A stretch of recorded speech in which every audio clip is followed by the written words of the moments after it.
د ړانده لیوه کیسه. په یوه شنه او ګڼ ځنګل کې د مرغانو اوازونه ول او باد و او شور و، خو د ځنګل په یوه څنډه کې چوپتیا خپره وه. هلته یو زوړ ړوند لیوه اوسېده. د هغه نوم شرما و.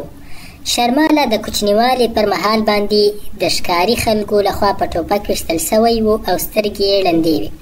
د ځنګل ټول حیواناتو به پرې ملنډې وهلې. یو ړوند لیوه خو ځان نشي ژغورلی، د نورو به څه مرسته وکړي. خو شرما به هیڅکله څه نه ویل. هغه به اورېده، زده کړه یې کوله او نړۍ یې د زړه په سترګو لیدله. یوه ورځ په ځنګل کې عجیبه پیښې پیل شوې. د سویانو فصلونه به په یوه شپه کې له منځه تلل. د هوسۍ بچي ورکېدل. د سیند اوبه زهرجنې شوې او ماهیان مړه کېدل. ټول حیوانات یو ځای شول او د زمري یا باچا دربار ته ورغلل. هوسۍ وویل زما بچي ورک شوي دي. سوی وویل زما ټول فصل تباه شوی ده. چونګښې وویل اوبه زهرجنې شوي دي. زمري په غوسه شو او چغې یې کړې دا د چا کار دی؟ څوک د ځنګل سکون له منځه وړي؟ زه به عدالت وکړم، مجرم چې هر څوک وي. ټولې ګوتې د خرس په لور ونیول شوې. بیزو وویل هغه خو تل یوازې اوسېږي. هوسۍ وویل د هغه ماضي هم د ښکار کوونکو په څېر ده.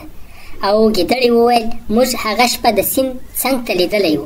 خرس چوپ و او د خرس خبر هیچا نه اورېدل چې دا کار ما نه دی کړی. زمري غوښتل هغه ته سزا ورکړي، خو ناڅاپه یو ارام غږ راغی.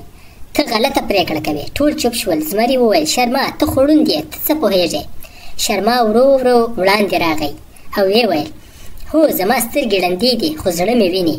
ما اورېدلې، احساس کړي او پوهېږم چې اصلي مجرم څوک دی. هغه وویل هغه شپه چې د سیند اوبه زهرجنې شوې، باد له ختیځه لګېده او ما د ناریل د تیلو بوی احساس کړ. خو خرس هیڅکله ناریل تیل نه کاروي. ما د پنجو غږ واورېده، خو خرس ګامونه درانه دي. دا غږ د یو چالاک حیوان او هلته یې د سویانو فصلونه وران کړل. پر ځمکه د غاښونو نښې د ګیدړې وې، نه د خرس. ټول حیران شول. زمري سترګې وغړولې او ویې ویل ته وایه چې ګیدړه مجرمه ده؟ شرما وویل هو، هغې د خرس بدنامولو لپاره هر څه کړي دي. ګیدړه وډاره شوه، خو ناوخته وه. ځینې حیوانات راووتل او شاهد شول چې ګیدړه ډېره وخت د شپې ګرځېده او د خرس په غار کې هم د هغې د پنجو نښې موندل شوې وې.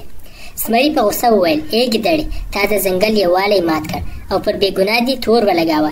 ستا سزا تبعید ده، یعنې له ځنګل څخه شړل دي.